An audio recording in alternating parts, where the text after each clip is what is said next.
Number 4. Jeff.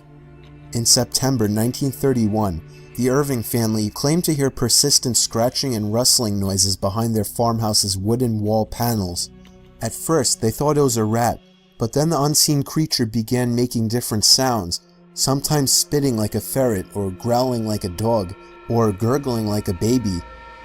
The creature soon revealed an ability to speak, and introduced itself as Jeff, a mongoose. It claimed to have been born in New Delhi, India, in 1852.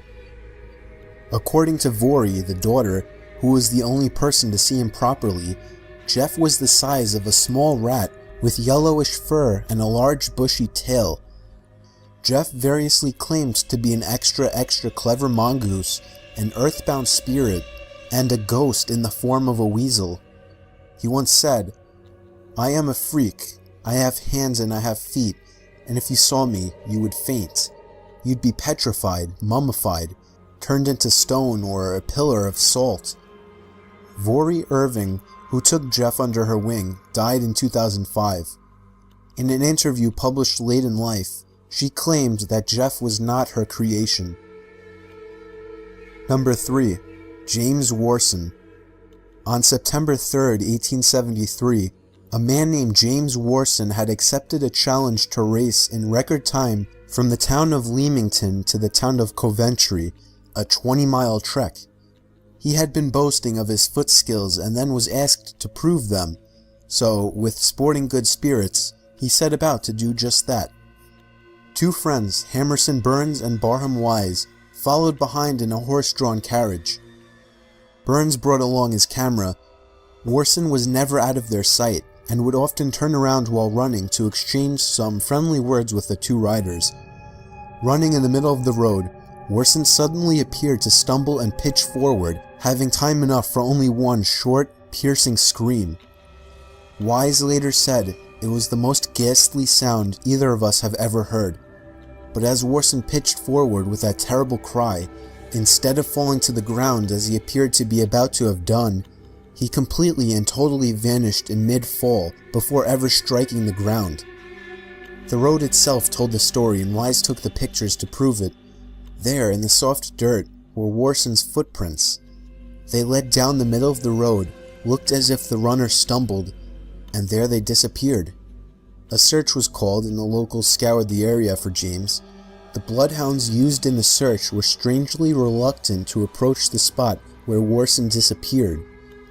He was never seen or heard from again. Number 2. August 7th, 1973 will remain a day of mystery and possible tragedy. Several people in New Mexico that day, using CB radios, heard the disturbing cries for help from a little boy.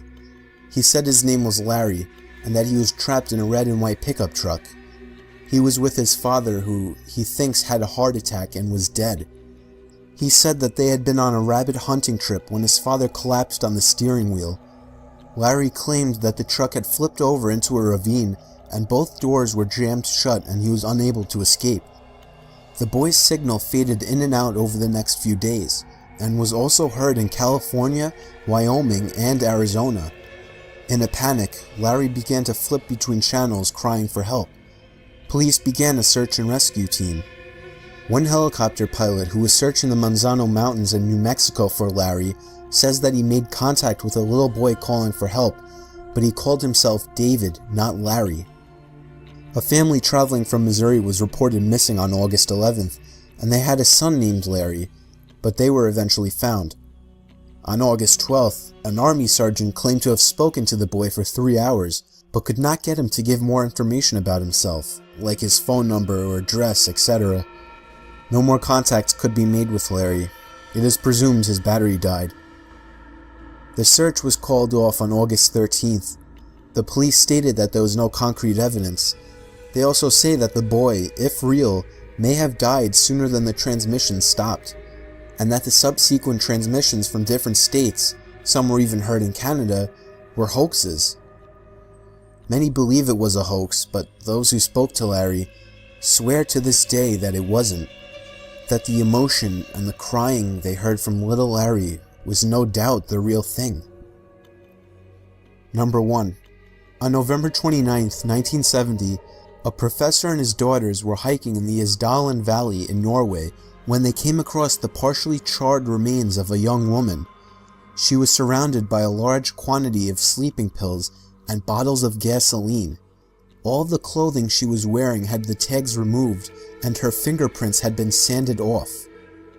A dental screening was done, and some of her dental work was done using techniques only found in Latin America. She was eventually traced back to 2 suitcases at the NSB train station in Bergen. Her luggage contained a prescription lotion with the doctor's name removed, and a few pieces of broken glass with partial fingerprints, and 500 German marks, which is the equivalent of $350 under the lining of one of the suitcases. They discovered the woman had traveled by train across Europe under 9 different names. There were diaries found with her things that contained cryptic notes that the police deciphered were codes listing the places that she had been. Witnesses say she wore wigs as she traveled and spoke several languages such as French, German, English, and Dutch. She stayed at several hotels in Bergen. After checking into each, she would change rooms several times, always requiring a balcony, and would always order porridge with milk for room service. A local man came to the police saying that 5 days prior to the body's discovery, he came across a very elegant woman while hiking. He noted that she wasn't dressed for being outdoors, much less on a remote hiking trail, and that her face was distorted with fear. He claimed that she attempted to mouth something to him, but was followed closely by 2 large men in black coats. The man waited 32 years to come public with this story, stating that when he contacted the police, the officer who answered told him, "Forget her, she was dispatched. The case will never be solved."